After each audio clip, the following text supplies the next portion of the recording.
Nak tahu berapa harga emas tahun depan?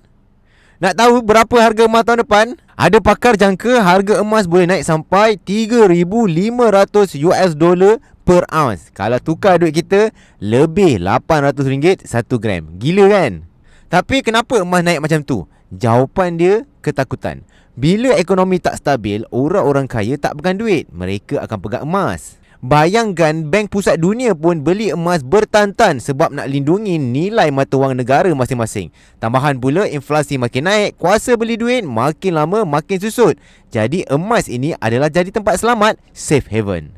So kalau harga emas naik, itu bukan masalah. Itu petanda duit kita tengah lemah. Kalau kita ada simpan emas, kita dah pindahkan nilai dari duit kepada aset emas. Tak perlu tunggu harga turun baru nak mula simpan. Yang penting mula sekarang, sikit-sikit pun tak apa. Nak saya bantu, boleh klik ni bio atau PM saya hari ini. If you learn something, please comment.